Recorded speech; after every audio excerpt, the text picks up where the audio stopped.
boa hora para reconhecer o valor dos diáconos. Bom serviço. Diáconos são uma bênção. Pastor Wellington, obrigado pelo convite. Uma grande bênção estar aqui com os irmãos. Uma reunião muito especial. Muito especial porque, em primeiro lugar, porque é uma manhã de batismo. E essa é uma oportunidade da igreja testemunhar o cumprimento da sua missão. A igreja tem uma missão. E a missão da igreja, irmãos, eu tenho falado isso muito, eu tenho apanhado um pouquinho, pastor, por falar isso. Então, você tem batido muito em mim por falar isso. Mas tenha paciência comigo. Eu vou me esforçar para até o final vocês me amarem. Mas eu tenho dito que a missão da igreja não é curar os enfermos. A missão da igreja não é expulsar demônio. A missão da igreja não é profetizar. A missão da igreja, lá em Mateus 28, 19, 20, Marcos 16, 15, que foi lido aqui, Lucas 24, 47, Atos 1, 8. A missão da igreja é pregar o Evangelho. E por pregar o Evangelho, os sinais acompanhariam aqueles que creem. Aí os enfermos seriam curados, os demônios seriam expulsos, e a palavra profética seria uma grande bênção. A igreja não pode inverter a ordem do seu papel. Quando a igreja, ela prioriza os dons, quando ela coloca os dons em primeiro lugar e se esquece da sua missão, isso é um grande problema. Os dons são uma consequência do cumprimento da nossa missão como igreja. Então, participar com os irmãos hoje nessa manhã de batismo. E eu fiquei me lembrando ali, pastores, irmãos, eu fiquei me lembrando, daqui 3 dias eu completo bodas de prata de batismo. Olha, dia 12 de dezembro de 1993, eu desci as águas, testemunhando publicamente que Jesus é o meu único Senhor, meu bastante Salvador, para todos sempre. Que bênção! E um momento importante também, porque já é ceia do Senhor, né? Meu Deus, eu costumo dizer que a ceia do Senhor é a reunião mais importante da igreja. Todas as reuniões são importantes, mas nesse dia, nesse momento, nós nos reunimos em torno da mesa, para nos lembrarmos dele de uma forma mais intensa. Ele disse isso. Todas as vezes que vocês estiverem nessa mesa, faça em minha memória, para se lembrar de mim. Então eu quero agradecer ao pastor Wellington, os pastores da igreja, o pastor Eduardo, conhecemos os presbíteros da igreja, os líderes da igreja, por nos receberem. Com muito temor, pastor, que nós estamos aqui nessa manhã. Amém? Eu quero compartilhar uma palavra nessa manhã, uma palavra que nós temos caminhado nela ali em nossa igreja em Poá. Nós estamos ali em Poá, na cidade de Poá. Já há alguns anos Jesus nos mandou para lá e estamos pastoreando ali em Nova Poá, o bairro de Nova Poá, já há 19 anos. Na igreja local há 19 anos. E foi o lugar que Jesus nos plantou. Jesus nos plantou ali. Confesso aos irmãos que teve alguns momentos no meu ministério que eu fiquei pensando assim: Jesus, por que você não me plantou lá em Moema, lá no Morumbi, lá nos Jardins, né? No Novo Poá? Aí Jesus diz: essa é a sua herança. Eu falei: glória a Deus por isso. Às vezes nós não entendemos, né, as heranças que Deus tem para nós.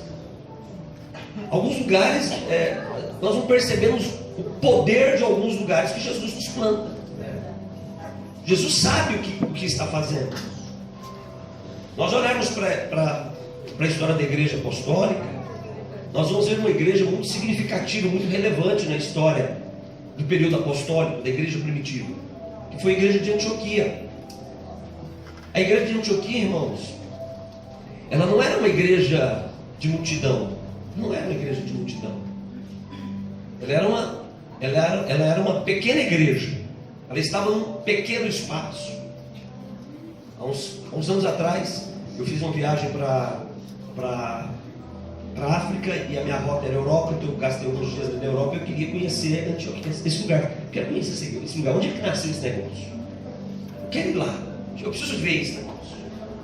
A gente viaja tanto para conhecer grandes igrejas modernas, né? Atuais, contemporâneas. Eu quero conhecer.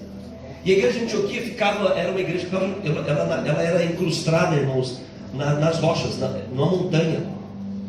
Porque a igreja de Antioquia surgiu da perseguição do Império Romano. Então os nossos irmãos se dispersaram, né? E parte desses irmãos foram parar lá em Antioquia da Síria. Então o espaço que não era um espaço de milhares de metros quadrados. Talvez Talvez, pastor Wellington, a profundidade da igreja de Antioquia, que era bem rústica na rocha, daria, talvez, daqui até o final ali, não era mais do que isso. Só que essa igreja foi tão relevante, irmãos, mas tão relevante, que o que acontecia em Antioquia, a notícia chegou em Jerusalém. E não era uma distância pequena. De voo de Antioquia, da cidade de Antáquia até que é a atual cidade hoje, de Antioquia Antiga, dá 1h20 de voo. O que acontecia em Antioquia chegou em Jerusalém. Antioquia foi uma igreja tão influente que pela primeira vez a igreja foi reconhecida e chamada de cristãos. Cristãos, foi lá em Antioquia. Atos capítulo 11 fala sobre isso. Então nós precisamos entender os lugares que Jesus nos planta. Podem ser lugares relevantes. Pode ser que você olha assim, Nova Poá. Quantos aqui conhece a cidade de Poá? Pode vir alguma coisa boa de Poá? Pode vir alguma coisa boa de Nova Poá? Aí nós temos dito, vem e vê. Aleluia. Vem e veja. Então nós temos que nos importar com os lugares que o Senhor nos planta. E entendermos que os lugares que o Senhor nos planta, que Ele nos coloca, não são coincidências, não são ocasionais, é para cumprir os propósitos. Então, se você nasceu espiritualmente em um lugar, em uma igreja, 7 irmãos hoje testemunharam da sua fé em Cristo aqui hoje.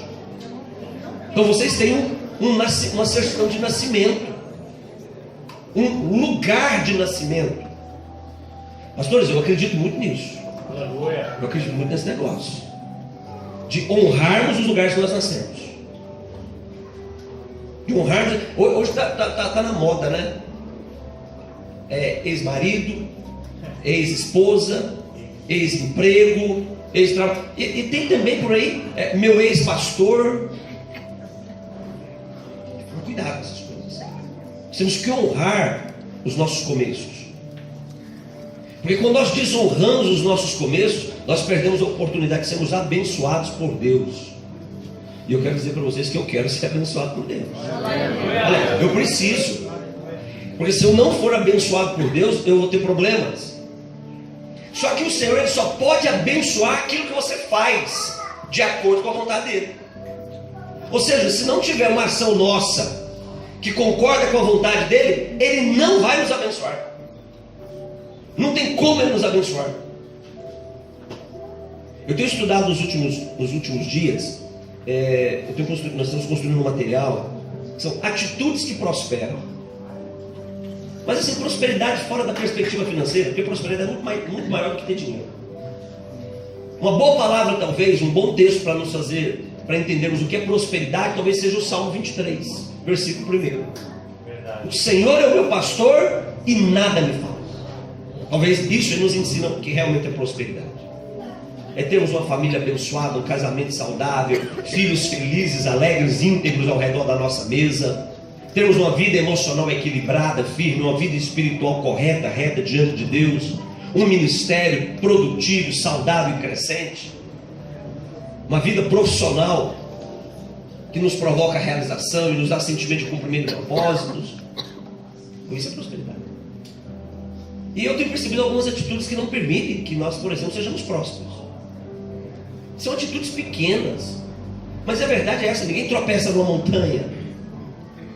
Atitudes pequenas que nos impedem de sermos abençoados por Deus. Tiago diz, irmãos, que a inconstância, Tiago tem uma palavra muito dura em relação à inconstância, por exemplo. Tiago diz: não pense o homem que alcançará qualquer coisa de Deus. Por quê? Porque ele é um inconstante. Meu Deus, é uma palavra dura.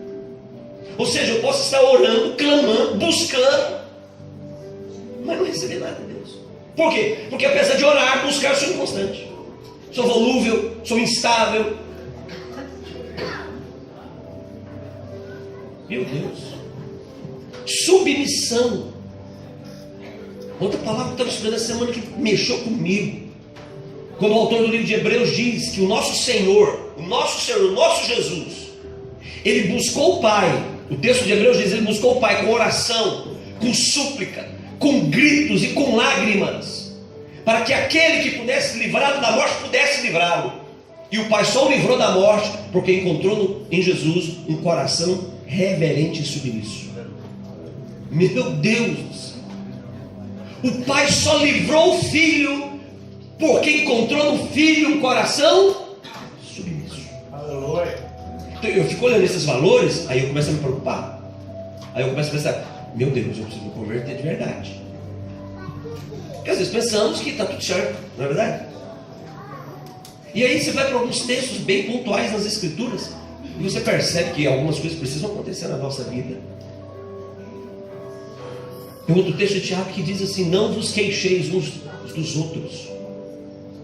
Eu sei que não acontece isso, não. Isso é mais para aqueles lá meu lá, né? Que é irmão reclamando de outro irmão, é irmão falando mal de outro irmão, é irmão difamando outro irmão. Aqui não tem isso, não. Vai lá para aquele lá, olha para mim, pastor, porque lá está feio o negócio. Tá. Tiago diz: não vos queixeis uns dos outros. Sabe por quê? O texto diz: para não serem julgados. E aí o texto complementa: eis que o juiz está à porta. Eu falei assim: eu preciso aprender a fechar minha boca. Eu preciso aprender a calar minha boca. Se eu quero ver o meu Senhor, eu preciso calar minha boca. Então, nós somos uma igreja, irmãos. Temos o Espírito Santo. Jesus veio para nos salvar, morreu na cruz para nos salvar. Vamos testemunhar disso daqui a pouco. O Senhor Deus Todo-Poderoso quer nos abençoar, mas Ele só pode abençoar aquilo que nós fazemos. Ele não pode abençoar o que você não faz. Ele só pode abençoar o que você faz de acordo com a palavra dele. Aleluia. E aquilo que eu faço fora da palavra dele, eu sou alcançado por maldição. E uma coisa que tem me deixado assim: pastor, eu estou lendo a Bíblia. Você acredita que eu não gostei disso? Eu estou aprendendo muita coisa boa, pastor Eduardo, que lê na Bíblia, irmãos. Pois você lê também? Você lê também? Eu estou percebendo que tem muita coisa ruim que acontece com as pessoas. Coisa ruim. Coisa ruim. Paulo escreve à igreja de Corinto, no capítulo 10, versículo 10. Paulo fala sobre murmuração. E Paulo diz que, e fazendo uma referência a Números 16, Paulo diz que por causa da murmuração, Deus envia o exterminador. Tem muito mal alcançando as pessoas que não são demônios, não. São demônios, não. Porque se o mal que nos alcança for demônio, a gente expulsa ele, não é? Mete fogo nele. Vocês estão metendo fogo no diabo aí? Meto fogo nele todo dia. Eu estou lá, estou queimando ele um pouquinho lá. As nossas orações. Então, se é ação de demônio, você vai lá e ora, mete fogo nele. Mas e quando é Deus? E quando é o Senhor que envia, aí é complicado. Que muda esse aspecto é só um coração quebrantado e arrependido para mudar esse resultado. Aleluia. Então o Senhor só pode abençoar aquilo que nós fazemos de acordo com a vontade dele. E o que fazemos fora da vontade dele, trazemos ruínas e dano para a nossa vida. Quero compartilhar com vocês hoje, depois dessa nossa introdução, alguns aspectos que precisam fazer parte da vida de homens e mulheres que querem vencer. Aleluia. Irmãos, nós temos que vencer. O livro de Apocalipse, por 8 vezes, aparece a expressão ao vencedor. Por 8 vezes. Por 8 vezes, ao vencedor. Finalmente, lá em Apocalipse 21:7, é dito: o vencedor herdará todas estas coisas. Ou seja, tudo que Apocalipse falou e diz em relação à igreja, à eternidade, ao Senhor. E o texto termina dizendo: e eu serei o seu Deus, e eles me serão filhos. Aleluia. Então existe um movimento no céu em relação a nós que tem uma expectativa. E qual é essa expectativa? Que você vença, que você seja vencedor, que você vença aqui, mas a sua vitória aqui signifique uma conquista lá na eternidade. Não é vencermos aqui e essa vitória aqui não nos dar algo na eternidade. Vitória não é somente você estar enfermo e ser curado. Não, isso é uma grande bênção. Mas vitória é você de repente estar enfermo, estar curado, mas isso te dá um destino na eternidade. Então, a ideia de Deus de vitória, de conquista, é na eternidade. Vencer aqui para conquistar na eternidade. Vencer aqui todos os dias para possuir na eternidade. O apóstolo Paulo, quando ele escreve a Timóteo, a última carta dele, Timóteo, ele diz: Timóteo, eu combati o combate, eu completei a carreira e eu guardei a minha fé. E a sequência do texto, sabe o que ele diz? Olha, a minha vida agora, ela está sendo derramada, ela é uma oferta derramada no altar, e eu tenho uma certeza, que o justo juiz vai me dar o meu prêmio, a minha coroa. Aleluia. Então ele venceu aqui para conquistar a eternidade. Quantos que querem vencer aqui para conquistar a eternidade? Só faz sentido para mim vencer aqui se a vitória aqui for para conquistar a eternidade. Primeira característica de pessoas que vencem e conquistam a eternidade. Primeira característica: são pessoas que reconhecem o valor das outras pessoas. Homens e mulheres que não reconhecem o valor uns dos outros são homens e mulheres que talvez podem ter algumas vitórias aqui, mas não vão conquistar a eternidade. Eu preciso reconhecer o valor das pessoas, porque reconhecer o valor das pessoas significa entender que eu preciso me relacionar bem com as pessoas, que eu tenho que ter relacionamentos saudáveis, com testemunho do novo nascimento da minha vida em relação às pessoas. Um nascido de novo, ele manifesta a essência desse novo nascimento.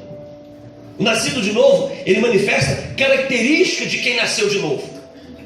Paulo, quando escreve aos Gálatas, ele fala das obras da carne e ele fala do fruto do Espírito. Paulo fala de um homem governado pela carne, Paulo fala de um homem governado pelo Espírito Santo. Ou seja, existe essa coexistência de uma natureza humana caída, frágil, derrotada, condenada ao inferno, porque o pecado fez isso. Mas Paulo fala do resultado do nascimento, do novo nascimento, que é a natureza nova em Cristo, e ela que deve governar a minha vida.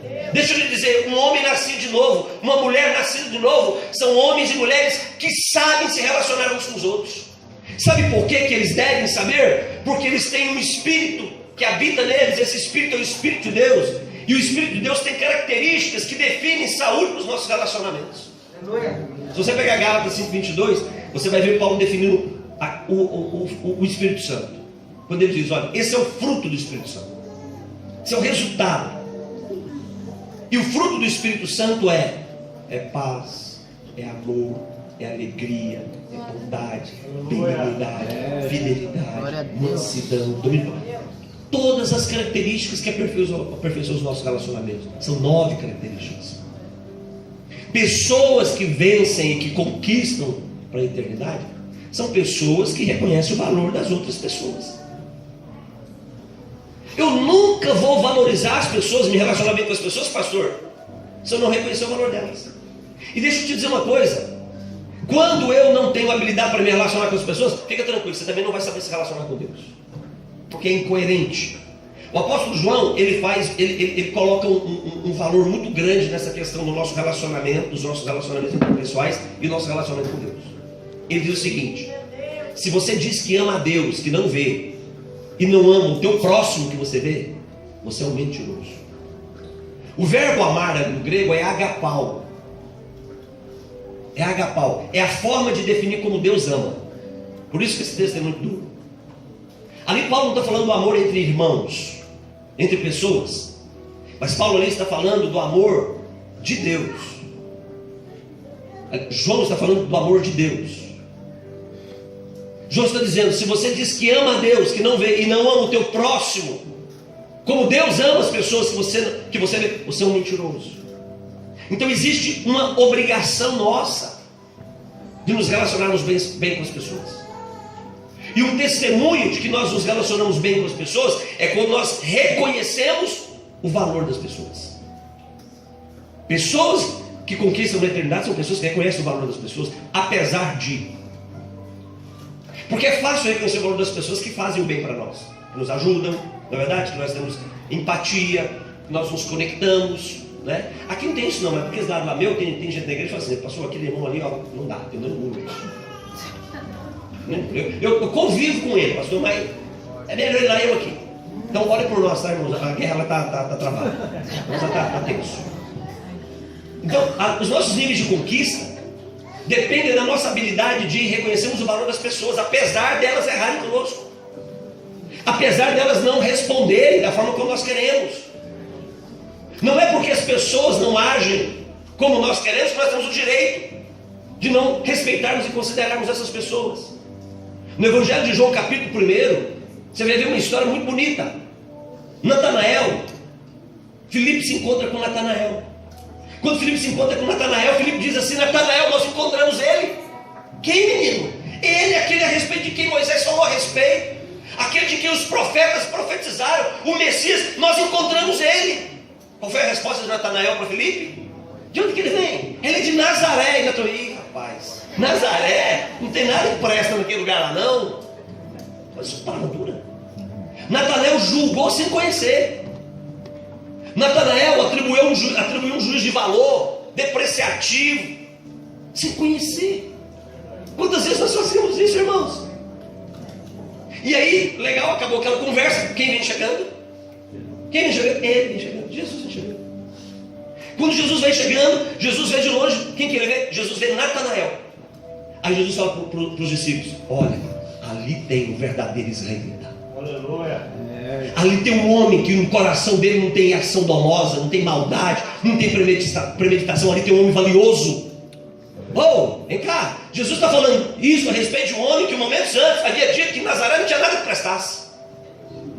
Quer conquistar na eternidade? Reconheça o valor das pessoas, apesar delas errarem. Jesus reconheceu o valor na vida de Natanael, apesar do erro dele. Porque se tem uma certeza, ou alguma certeza na nossa vida, é que nós vamos errar uns com os outros. As pessoas vão errar com você, mas você também vai errar com muita gente. Mas não é porque você erra com muita gente que você não tem valor. Não é porque as pessoas erram com você que as pessoas não têm valor. Portanto, perdoe, se arrependa, reconheça o valor das pessoas. Vamos caminhar rumo a essa conquista da eternidade. Não vos queixeis uns dos outros, porque senão você vai ser julgado e você vai perder a oportunidade, talvez, de uma coisa linda e maravilhosa, de realizar o seu maior sonho, que é se encontrar com Ele. Aleluia. Segunda característica que define pessoas que conquistam. Primeira característica: reconheça o valor das pessoas. Todo mundo tem valor. Todos nesse lugar têm algo muito precioso para contribuir com a igreja do Senhor. Muito precioso. Cada um nesse lugar tem um dom, tem uma habilidade, tem um trato, tem uma palavra, tem uma fala, tem uma oração, tem uma atitude que pode glorificar o nome de Jesus nesse lugar. Então vamos reconhecer o valor das pessoas. Segundo lugar, segunda característica que define pessoas que conquistam: pessoas que conquistam são pessoas que não abandonam o que é o seu direito. Pessoas que conquistam, elas não abrem mão do que é o seu direito. Não abra mão do que é o seu direito. Não abra mão dos teus sonhos. Não abra mão dos seus objetivos. Quem aqui já recebeu uma profecia, uma promessa de Deus? Quem tem promessa de Deus assim, claro, objetiva de Deus sobre você? Dá um sinalzinho aí. Deixa eu te dizer, não abre mão delas não. Pastor, tem anos que eu ouvi essa profecia, ela não se cumpriu. Não importa quanto tempo passou, o que te prometeu é fiel para cumprir a palavra que ele te deu. Homens e mulheres que conquistam são homens e mulheres que não abrem mão do seu direito.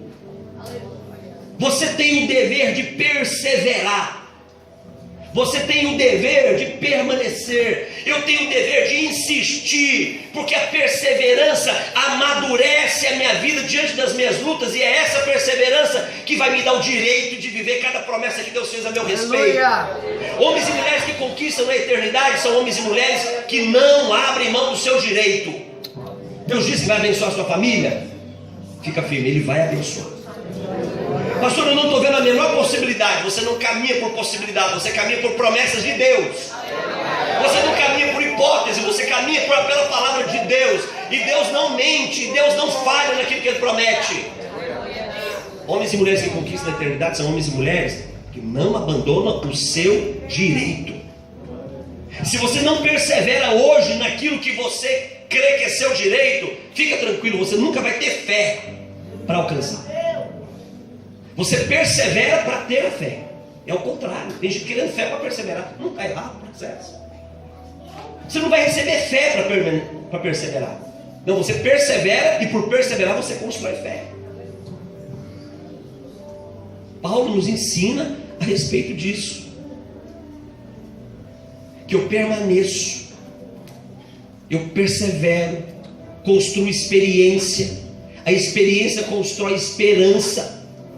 Então a fé é uma consequência da minha insistência naquilo que é o meu direito. A palavra de Deus nos ensina isso. Paulo escreve a igreja de Roma no capítulo 5, ele fala: persevera. Perseverança gera experiência, experiência gera esperança. Então quer ficar cheio de expectativa que Deus vai fazer? Não desista, não abandone o que é seu direito. Não abre mão daquilo que Deus te prometeu. Irmãos, Deus deu uma promessa linda para o povo de Israel quando sai do Egito.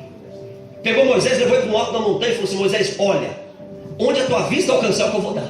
Olha que coisa, gente. Eu sou de uma época, você estava falando, pastor, do Playmobil, né? É da nossa época, era da nossa época. É da nossa época. Eu lembro que tinha aquelas promoções, né? Que dizia assim: ó, você era sorteado, você podia pegar um carrinho no supermercado, você tinha meia hora para comprar o que você quisesse. Lembra dessas promoções? Já ouviram essas promoções? A gente fica pensando: meu Deus, eu vou comprar tudo, né? Que coisa abundante. Pois é, Deus fez algo incrível com Moisés, muito melhor do que isso. Colocou ele no alto da montanha e disse: olha, até onde a sua vista alcançar é o que eu vou dar. Aleluia! Deus prometeu para Israel. Moisés compartilhou essa promessa com os seus. Josué ouviu, Caleb ouviu. Moisés chegou para Caleb e disse: Caleb, a sua parte é o monte Hebron. Sua parte é aquilo. Caleb segurou aquilo. Passaram-se 10 anos, 20 anos, 30 anos, 40 anos. Entraram na terra de Canaã. E quando eles estavam na terra de Canaã, Caleb, Moisés já havia partido. Caleb chama Josué e diz: Josué, preciso te lembrar de algo. Diga, Caleb. O Senhor fez uma promessa a meu respeito. Aleluia. E Moisés falou isso para mim, você estava presente. Há 45 anos atrás eu recebi essa promessa. Eu tinha 40 anos naquela época, eu tenho 85 anos de vida hoje. Mas deixa eu te dizer uma coisa: por causa daquela promessa, o meu vigor hoje é como naquela época. Eu estou forte agora como estava naquela época, porque essa promessa é o meu vigor durante todo esse tempo. E eu estou aqui para reivindicar agora o que é o meu direito. Deixa eu dizer uma coisa, irmãos. Um assunto é você ter uma promessa quando você tem vigor. Outra coisa é você continuar nela quando você percebe que o tempo pesou em você. Tem muita gente desistindo porque o tempo passou. Tem muita gente desistindo porque ele olha para o tempo do relógio e diz: eu não tenho mais idade para isso. Homens e mulheres que conquistam na eternidade são homens e mulheres que não abrem mão do que é seu direito hoje aqui. Caleb, para com isso, Caleb. Você sabe quem está naquele monte lá? Caleb, quem está naquele monte são os filhos de Enaque. Os gigantes, eles moram naquele monte, são eles que governam aquele monte, aquela terra é deles. Tanto, Caleb, que aquele monte tem um nome, Kiriat Arba, honrando o maior de todos os gigantes. E você quer ir lá, Caleb? Você não é mais aquele moço de 40 anos, você é um senhor. Você já está na quinta idade, não é? Passou até na terceira, você tem 85 anos, filho. Caleb disse: você está enganado. Aleluia! Você está enganado. A promessa dele aqui dentro me faz ser aquele moço de 40 anos. Me dá o que é meu direito. Sabe o que Josué faz? Josué o abençoa. E ele vai. Sabe o que acontece? Vocês conhecem a história, irmãos? Ele sobe, derrota os gigantes, ele conquista um monte que chamava Kiriat Arba, tira o nome de Kiriat Arba e resgata o nome do monte que é Hebron. Sabe o que significa Hebron em hebraico? Aliança. Homens e mulheres que não abrem mão do seu direito são homens e mulheres que confiam na aliança de Deus com eles. Você tem que lutar. Você não pode negociar os seus valores. Você não pode negociar princípios. Porque se você não lutar, se você negociar valores e negociar princípios, você não vai ter direito de viver as promessas que Deus te fez. Mesmo Deus tendo feito as promessas para você. Você pode ter sido alcançado pelas mais lindas e extraordinárias promessas de Deus. Ele pode ter falado para você textualmente: eu vou fazer com você, eu vou te dar. Mas se você não lutar, se você não guardar os teus valores e preservar princípios de Deus, você não vai ser alcançado por essas promessas e profecias. Isso aconteceu com Esaú. A promessa que estava sobre Abraão era para Esaú, era dele. Mas Esaú trocou aquela promessa, irmãos, por um prato de comida. Quando a gente tem fome, a gente faz bobagem. Ele trocou a promessa que ele tinha porque estava cansado. Quando a gente está cansado, a gente desiste daquilo que nós não podemos desistir. Deixa eu te dizer uma coisa: desiste não. Desiste não. Você pode levantar, você pode. Você pode sair do monturo que você se colocou. Você pode se colocar de pé diante de Deus. Você pode bater no seu peito e dizer: eu sei que eu tenho crido e Ele é a minha fortaleza. Você pode fazer isso. Você tirar a murmuração da boca. Cansaço e fome nos leva a negociar promessas de Deus que nós não temos o direito de fazer. E por causa disso, nós sofreremos dano e toda a nossa geração vai sofrer dano. Toda a geração de Esaú sofreu danos. Se tornaram opositores de Israel na sequência do tempo. Homens e mulheres que conquistam são homens e mulheres que não negociam os seus direitos. Terceira característica de homens e mulheres que conquistam. Primeira característica, reconhece o valor das pessoas. Segunda característica, são homens e mulheres que não abrem mão do que é o seu direito. Terceira característica que define homens e mulheres que conquistam. Homens e mulheres que conquistam a eternidade são homens e mulheres de aliança. Aliança. Eles honram as suas alianças. Eles honram os seus compromissos. Vocês hoje desceram as águas do batismo, confessando que Jesus é Senhor na vida de vocês. E esse momento aconteceu debaixo de uma autoridade. Verdade. Qual é essa autoridade? A autoridade da igreja. Isso é muito sério. Então, existe um vínculo de vocês com a igreja local. Um vínculo, uma ligação, uma aliança. A igreja foi o caminho para que isso acontecesse. Vocês têm o dever de honrar essas alianças. Vocês não podem tratar alianças, por exemplo, como... É porque existe um erro, pastores, que nós cometemos muito. É que nós pensamos que as pessoas pertencem à igreja. E as pessoas não podem pertencer. Porque pertencer me dá o direito de ir e vir. Não, eu sou essa igreja. Então, quando você quebra essa aliança com a sua igreja local, você fere a igreja local. É impossível um irmão ir embora de uma forma equivocada e nós não ficarmos feridos, não é verdade? Vai, machuca o corpo, machuca as pessoas, traz confusão, porque as pessoas não entendem, traz tristeza. Homens e mulheres que conquistam são homens e mulheres de aliança. Pessoas de aliança testemunham duas características no seu caráter. Então, homens e mulheres de aliança têm características que definem o caráter dela. Lealdade. Lealdade é mais que fidelidade. Mais que fidelidade. Lealdade é mais que fidelidade. Os fiéis, eles estão juntos, mas vão embora. Os fiéis, eles só precisam de uma oportunidade. Eles só precisam de uma chance para tornar legítima a partida dele. O apóstolo Paulo escreve aos Gálatas no capítulo 3, e Paulo diz que uma aliança, ainda que seja humana, ela não pode ser mudada, mexida, quebrada, não pode. Deus leva a sério o que a gente fala, e Ele abençoa o que a gente faz. Pessoas de aliança têm testemunho de lealdade e de submissão na sua vida, constroem uma caminhada rumo a um propósito. Irmãos, Jesus, ele foi submisso porque tinha uma aliança do Pai com ele para cumprir um propósito. Jesus disse que a comida dele era... Qual era a comida dele? Qual era o pão dele? Fazer a vontade do Pai. A minha comida é fazer a vontade do meu Pai. Eu me alimento disso, é o que me nutre, é o que me fortalece. Fazer a vontade do meu Pai, a vontade daquele que me enviou. Filipenses diz que ele se auto-esvaziou, a kenosis, ele se esvaziou da sua glória, e ele assumiu a forma de servo, se submeteu, e porque ele se submeteu, ele recebeu recebeu um nome que é só todo nome. Pessoas que conquistam são homens e mulheres de aliança. Capítulo 1 do livro de Ruth, nós temos um testemunho muito bonito disso. Do que é aliança. Ali a gente aprende o que é aliança. O casal de hebreus se mudam de Belém para Moabe. Quando eles chegam lá em Moabe, eles têm filhos. Os filhos nascem, crescem, se casam com moabitas. E aí está tudo errado, né? Porque está errado. Sempre Deus não queria que isso acontecesse. Mas esse casal tem filhos e os filhos se casam com moabitas.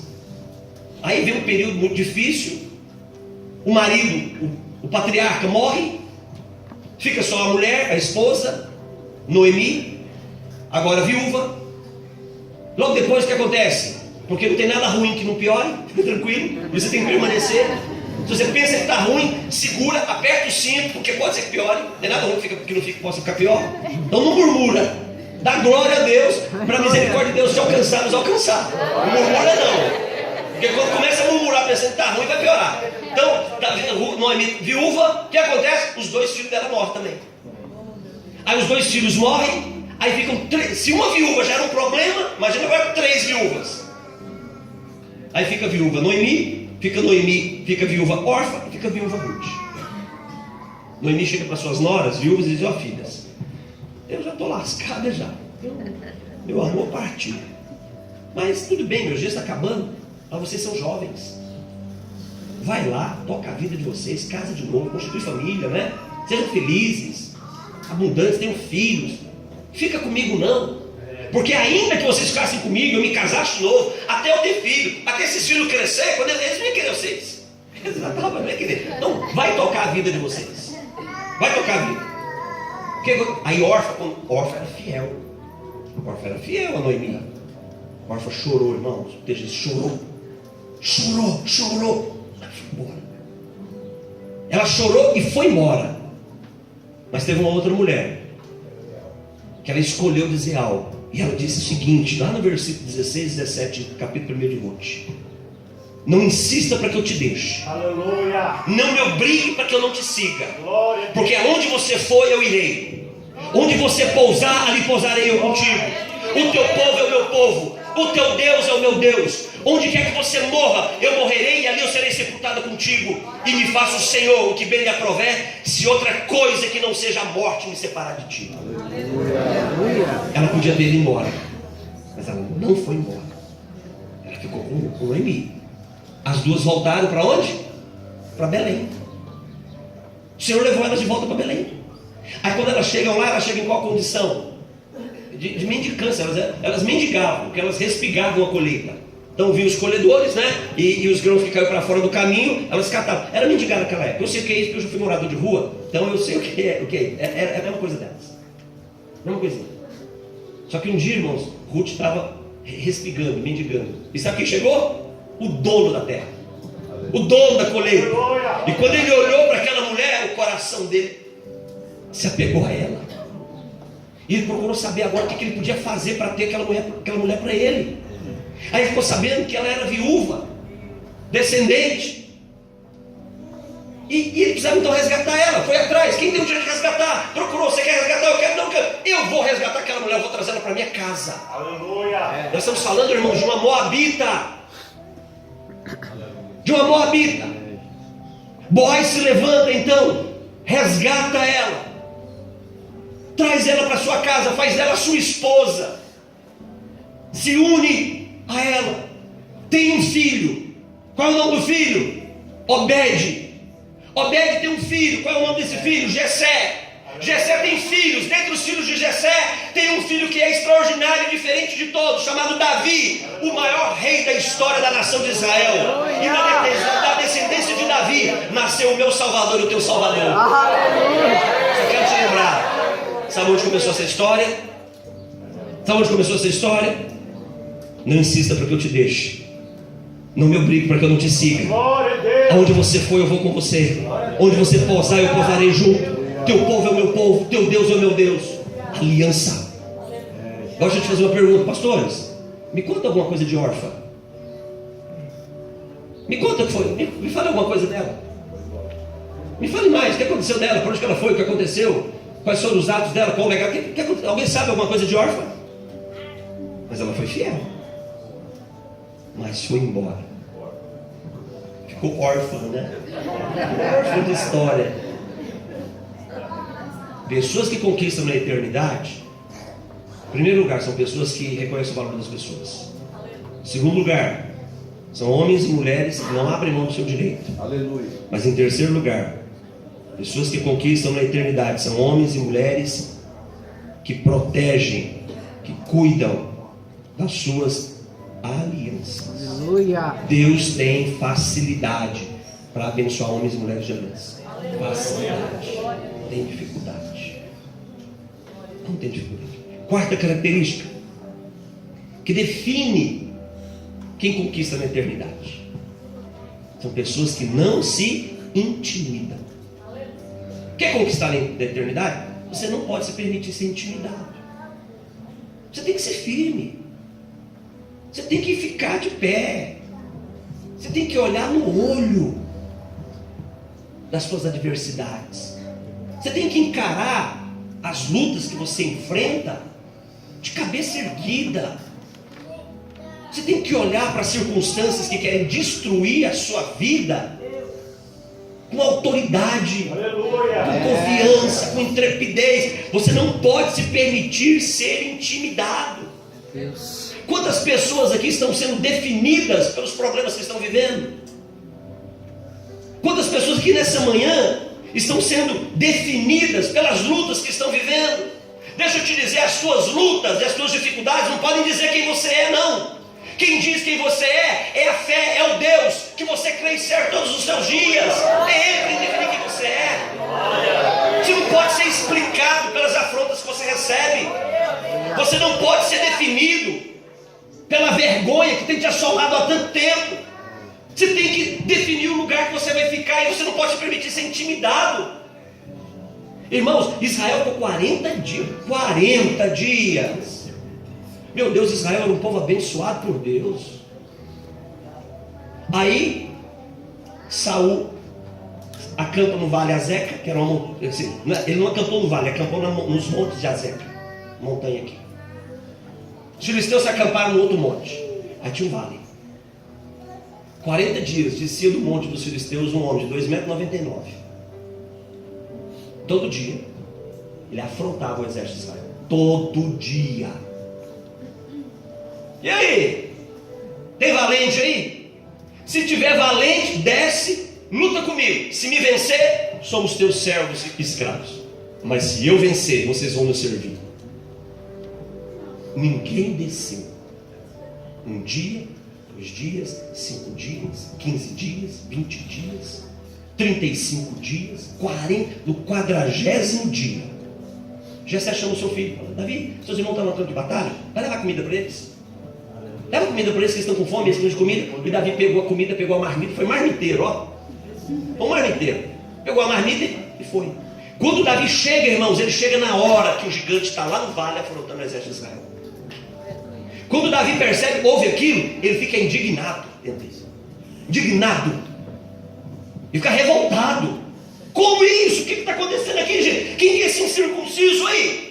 Quem é esse louco que está falando de vocês? Que está falando contra o nosso Deus? Porque quando fala de um povo de Deus, fala contra Deus.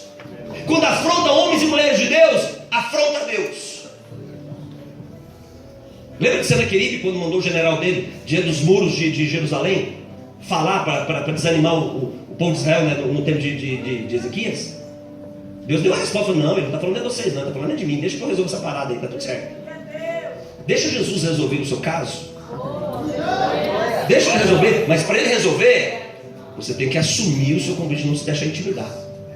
Não, nós temos que matar esse homem, não podemos deixar ele falar essas bobagens, não, nós temos que acabar com isso agora. Os caras falam: Davi, fica quieto, você não sabe nada. Você não sabe de nada, Davi. Você nunca pegou uma espada na mão, você nunca vestiu, embraçou um escudo, Davi. Davi, fica quieto. Não vou ficar quieto, não, porque ninguém pode afrontar o povo de Deus. Homens e mulheres de Deus não foram feitos para serem afrontados. Davi ficou revoltado. Aí Davi fez tanto barulho, mas tanto barulho, que levaram ele para Saul, né? Não, vamos levar esse menino para o rei, porque aí qualquer coisa o rei dá um fim nele, né? Aí o Saul ficou impressionado com o entusiasmo de Davi. Ele falou assim: não, acho que esse menino aí tá cheio de coragem. Vamos mandar ele lá. Aí pôs capacete no Davi, pôs coraça no Davi, pôs tudo no Davi. O Davi falou assim: gente, eu não dou conta disso aqui não, ué. Eu não dou conta disso aqui não, tira esse negócio aqui de mim. Eu nunca usei isso na minha vida, ué. Aí tiraram dele. Aí eu fico imaginando, então o Saul dizendo: então você entendeu, filho, que não é pra você isso? Não, peraí, Saul, você não está entendendo. Isso que você está me dando não é para mim, mas eu tenho o meu jeito. Eu tenho a minha forma. Eu acho que Saul largou ele. Tá bom, vai lá. Você não tem jeito, não aguento você não. Deixa eu te dizer uma coisa, irmãos. Nós temos que ser inconformados quando somos amados. Glória a Deus. Tem que ser inconformado. Você não pode se conformar nunca. Enfermidade bateu na sua porta, não se conforma não. O dia que você se conformar, ela prevalece. Nós temos 3 filhos, irmão, 3 filhos. Rodolfo, filho de 15 anos, Marco Antônio de 10 anos e Ana Luísa de 5 anos. Você conhece? Chegou a conhecer a Ana, dança da igreja? Ana Luísa, 5 aninhos. Já fez mais de 30 cirurgias. Fez 9 transplantes. Já era para eu e minha esposa já termos nos prostrado há muito tempo. Mas todo dia nós declaramos: Senhor, Anne vai enxergar todos os dias da vida dela. Aí a Anne vai para o médico. Aí os relatórios, eu estou falando relatório do Fleury, de hospitais e de laboratórios top. Olha, a sua filha não enxerga. Esse olho aqui já perdeu. Ela chega em casa, você está trazendo aqui, ela vai dançar, vai subir para cá, vai correr para cá, vai para lá, vai te abraçar, vai perguntar o seu nome, vai falar da cor da sua roupa, vai contar. Está chegando. Aleluia! Não é fácil não, irmãos. Sabe por quê? Porque quando você olha para o Golias, você vê o tamanho dele. E aí você percebe que ele é maior que você. Mas quem disse que eu tenho que ser maior que o gigante? Não, quem disse que eu tenho que ser maior que o gigante? Eu não tenho que ser maior que o gigante, não, hein? O problema é quando você olha para o gigante, além de ser maior que você, ele tem uma lança que só a ponta dele é quase o seu peso. Se ele pegar um escudo e jogar em cima de você, você já morre. Aí você pensa: mas o gigante é mais forte que eu. E quem disse que você tem que ser mais forte que o gigante? Existem pessoas que estão desistindo, sabe por quê? Porque elas estão pensando que tem que ser maior do que o gigante, mais forte que o gigante. Quem disse que você tem que ser maior e mais forte que o gigante? Você não tem que ser maior que os seus gigantes. Você não tem que ser mais forte que os seus gigantes. Você só precisa saber no nome de quem você luta contra os seus gigantes. É isso que você precisa saber. Davi desce o vale, passa a mão de 5 pedrinhas, põe no seu embornalzinho ali as pedrinhas, pega a sua funda e Golias fala: quem é você, seu moleque? E ele diz: eu não vou contra você com espada, nem com lança e nem com escudo. Eu vou contra você no nome do Senhor dos Exércitos, o Deus de Israel. Acabou o problema. Você é aquilo que o seu Deus, que o meu Deus, que o nosso Deus diz quem nós somos. E o que ele diz? Romanos capítulo 8: em todas estas coisas somos mais do que vencedores em Cristo Jesus. É isso que nós somos. Quer ser um vencedor na eternidade? Quer ser um conquistador na eternidade? 4º lugar: não se deixa ser intimidado. É mais forte que você sim, tá? Fica tranquilo. Não fica tentando se administrar emocionalmente. Não, você não é mais forte. Você não é. Você não é maior. Você é pequeno. Já não fala isso na igreja, não dá ibope, né? A campanha dos pequenos. Ninguém vem. Ninguém vai vir. Vem aqui receber a unção do menor. Vem aqui receber a unção do mais fraco. Ninguém vem. Ninguém aparece. Só que lá em Isaías capítulo 60, versículo de número 22 diz assim: um pequenino tornar-se-á 1000, e um pequeno será uma nação forte, e eu, o Senhor, vou apressar para fazer isso no meu tempo. É assim que acontece. Acabou. Você só não pode se intimidar. Não deixa se intimidar não. Vai para cima, olha no olho. Olha no olho. Ainda que aqui dentro você esteja morrendo de vontade de correr. Entendeu? Mas fica ali. Não foi fácil para Davi não, irmãos. Vamos lá.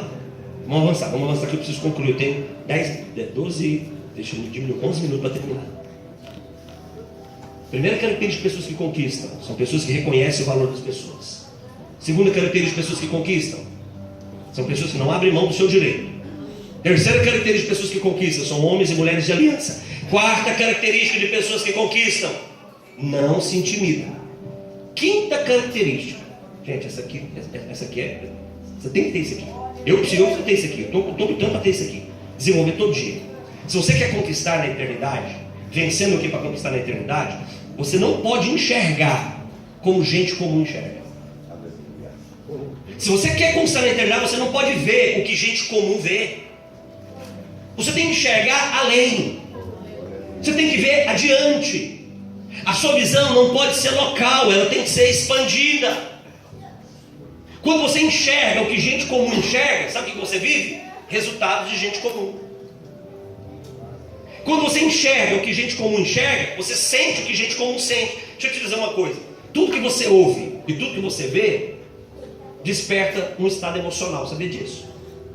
As nossas emoções, que não é o material aqui, professor, mas só 2 minutinhos para entender o poder disso aqui. Você não tem controle sobre as suas emoções, você não tem controle. A emoção é instintivo, é intuitivo. Elas nascem a partir daquilo que você ouve e que você vê. Então, alegria, tristeza, raiva, medo e afeto, são as 5 emoções básicas. As experiências que você tem produzem essas emoções, e se você não tomar o governo delas, elas vão te dirigir. É assim que funciona. Por isso que quando alguém te faz mal, qual é a emoção que vem? Raiva. Aí você fica magoado, aí você passa a ser dirigido para essa mágoa, não é? No seu coração, não é assim que acontece? Aqui não tem isso não, você não é porque dá para lá, aqui é uma tristeza. Olha para mim lá. Alguém vai lá e te prejudica, você fica triste. Aí, essa tristeza que é emoção já é um sentimento que é a frustração. Aí você começa a governar a sua vida. Então tudo que você vê e ouve constrói um estado emocional. E toda emoção tem poder de decisão naquilo que você vai fazer. Já ouviram aquela história? Aqui não tem isso não, esses lados aqui do quadro, mas lá para aqueles lados do Manipoá tem. Tem mulheres lá em Poá dizendo assim: homem para mim nenhum. Tá vendo? Já chegou a notícia lá aqui, né? É feio, não, bravo, forte o negócio lá. Já chegou a notícia aqui. Ore por nós. Então, tem mulheres dizendo assim: homem para mim nenhum presta, homem não é confiável. Por que essas mulheres estão dizendo isso? Para chegar numa experiência, não foi? Ruim, afetivo, uma emoção ruim, tristeza, raiva, medo. Aí essa emoção criou nela uma forma de definir o que acontece na vida dela. Essa mulher vai ter chance de ter um relacionamento afetivo saudável? A chance é grande ou pequena? Pequena. Porque é assim que ela enxerga. Por ela enxergar assim, ela nunca vai construir uma vida afetiva saudável. Mas ela tem o direito de ser feliz afetivamente? Tem. Mas não consegue por quê? Porque ela está enxergando como todo mundo enxerga. Que é assim que todo mundo enxerga. Pessoas que conquistam não enxergam como pessoas comuns enxergam. Porque se você enxergar como gente comum enxerga, você vai ter o resultado de gente comum. Você vai sofrer como gente comum sofre. Você vai perder como gente comum perde. Você não pode enxergar como gente comum. Lá no segundo livro que conta a história dos reis de Israel, no capítulo 6, conta a história de que o rei da Síria sempre montava uma emboscada para capturar Israel. E quando ele chegava nessa emboscada para capturar Israel estava prevenido, ele não conseguia, não tinha êxito. Aí ele pensou: peraí, tem alguém aqui que está entregando o nosso plano. E ele chamou: gente, quem está entregando? Alguém está nos traindo. Aí alguém levantou a mão e falou assim: não, meu senhor, não tem ninguém traindo não. Mas como? Eles sabem tudo que a gente faz. Não sabe o que eles sabem? Porque tem profeta em Israel. Aonde tem profeta, o inimigo não alcança, meu rei. Aí o rei da Síria falou: então tá certo. Cadê o endereço desse profeta? Vamos lá pegar ele e vamos matar ele. Porque se matar o profeta, acabou, a gente vence. O rei da Síria montou carros, cavalos, cercou a casa de quem? Do Eliseu. Eliseu estava tranquilo. Quem levanta cedo? Quem levanta? O menino. O moço do profeta levanta cedo. Quando ele levanta cedo, naquele dia, né? Aquela espreguiçada, aquela coisa gostosa. Quando ele olha, imagina. A casa do profeta cercada de carro, cavaleiro, soldado, faca nos dentes e tal, tudo ali. Quando ele olha aqui, ele volta para dentro da casa e fala: meu senhor, deu ruim para nós agora. Eu falei que se eu não se meter com esse negócio, esse rei de Israel não ajuda a gente em nada, esse não falou, porque não favoreceu, esse rei de Israel não favorece a gente em nada, o senhor fica livrando ele aí, agora se lasquemos agora, estamos perdidos aqui agora, está tudo ali fora, caiu a casa para nós. E o profeta? Tranquilo. Aleluia. Senhor, abra os olhos dele. É Deus. Faça ele enxergar. Glória. Faz ele enxergar. Vai lá, moço. Vai lá de novo. Não, vai lá. Quando ele sai, ele vê o exército da Síria, mas vê ao redor do exército da Síria os exércitos do Senhor para guardar. Deixa eu te dizer uma coisa: homens e mulheres que conquistam na eternidade não pode ver o que gente comum enxerga. Você tem que ver o que gente incomum enxerga, porque quando você vê o que gente incomum enxerga, você vence. Você vence, só que tem um detalhe. E aí, para nós encerrarmos, o último ponto: pessoas que conquistam são homens e mulheres que reconhecem o valor das pessoas, não abrem mão do seu direito, preservam e protegem suas alianças, não se intimidam. Quinto ponto: não enxerga como gente comum enxerga. Mas sexto ponto: está ligado ao quinto? Para você não enxergar como gente comum enxerga, para vencer, você precisa de um profeta sobre a sua vida. Porque o profeta, pastores, que abre, que amplia a nossa visão, é o profeta que esclarece. É o profeta que diz: acalma, alma, fica quieta. É o profeta que cria um clamor de intercessão. É o profeta que se humilha quando a gente não consegue. É o profeta que assume a fraqueza quando a gente não assume. Sexto ponto que define pessoas que conquistam, homens e mulheres que conquistam, são homens e mulheres que dependem do Espírito Santo de Deus todos os dias da sua vida. Porque nós temos um profeta na nossa vida, e o nome desse profeta é Espírito Santo de Deus. É Ele que abre a nossa visão, é Ele que esclarece o nosso coração. Você tem que depender do Espírito Santo. Davi errou muito, não errou, irmãos? Pensa ou não que errou? Mas sabe por que ele venceu mais do que todos? Ele errou muito, mas venceu mais que todos.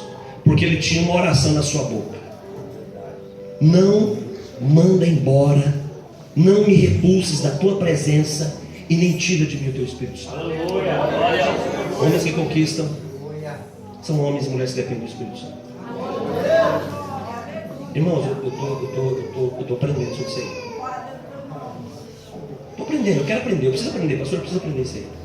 Eu preciso aprender, porque se eu não aprender, irmãos, eu não vou chegar bem nessa história. Eu quero dizer que não está sendo fácil. Mas quem disse que seria fácil? Ele disse que não seria fácil. Ele disse que você vai ter muita aflição. Mas fica tranquilo, para cada aflição eu conquistei uma vitória para você. Só fica, Peguei.